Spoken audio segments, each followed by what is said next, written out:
6:03 is the time right now. The impact of the Key Bridge collapse in Baltimore is just beginning to unfold. Now, overnight crews work to bring in a massive crane to help clear the channel, and investigators are actively working to determine what caused this catastrophe. Of course, top of mind throughout all this is the 6 men who lost their lives in the collapse and their families. Jess Arnold joins us again from the ramp leading to the Key Bridge in Baltimore. And Jess, divers still haven't recovered all of these men's bodies, right?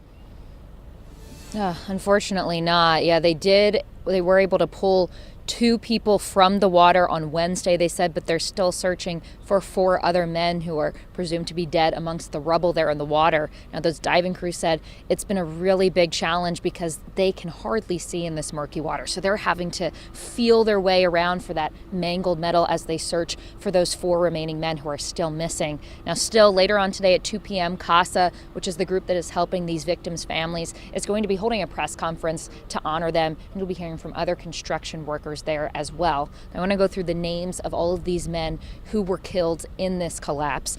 Now, we have the 2 men who those divers recovered on Wednesday. They're Alejandro Hernandez Fuentes, he was 35, and 26-year-old Dorlian Ronial Castillo Cabrera.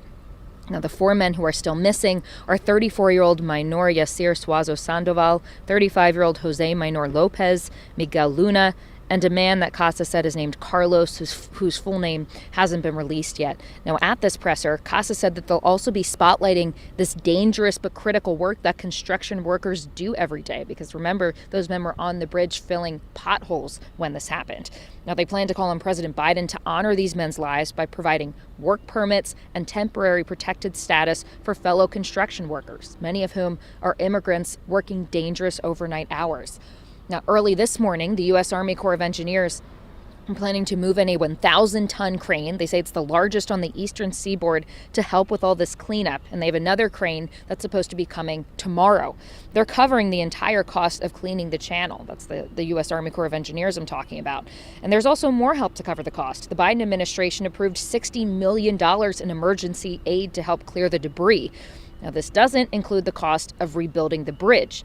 Maryland Senator Chris Van Hollen said he'll introduce a bill in Congress to pay for reconstruction costs. Now, when it comes to the investigation, the National Transportation Safety Board is now working aboard the Dali cargo ship to gather evidence and conduct interviews with the 21-person crew.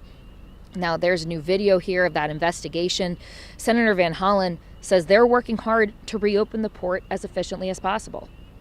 Is a priority given all the jobs that are associated with it, all the small businesses, all the other businesses. And as the governor has pointed out, this is not just a Maryland issue, it's a national and global question.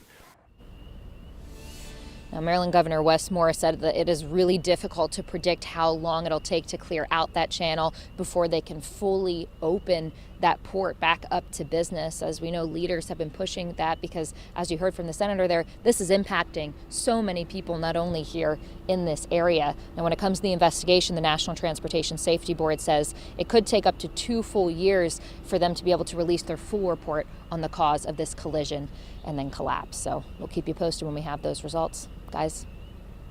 All right, 6:07 is the time right now. We're going to stay on top of these salvage operations as crews work to clear that debris so recovery efforts can continue for the 4 remaining missing victims. Now, if you scan this QR code on your phone's camera, a link will pop up to take you to our coverage of all we know so far from this devastating story. That's also where you'll find resources to support the families of the victims.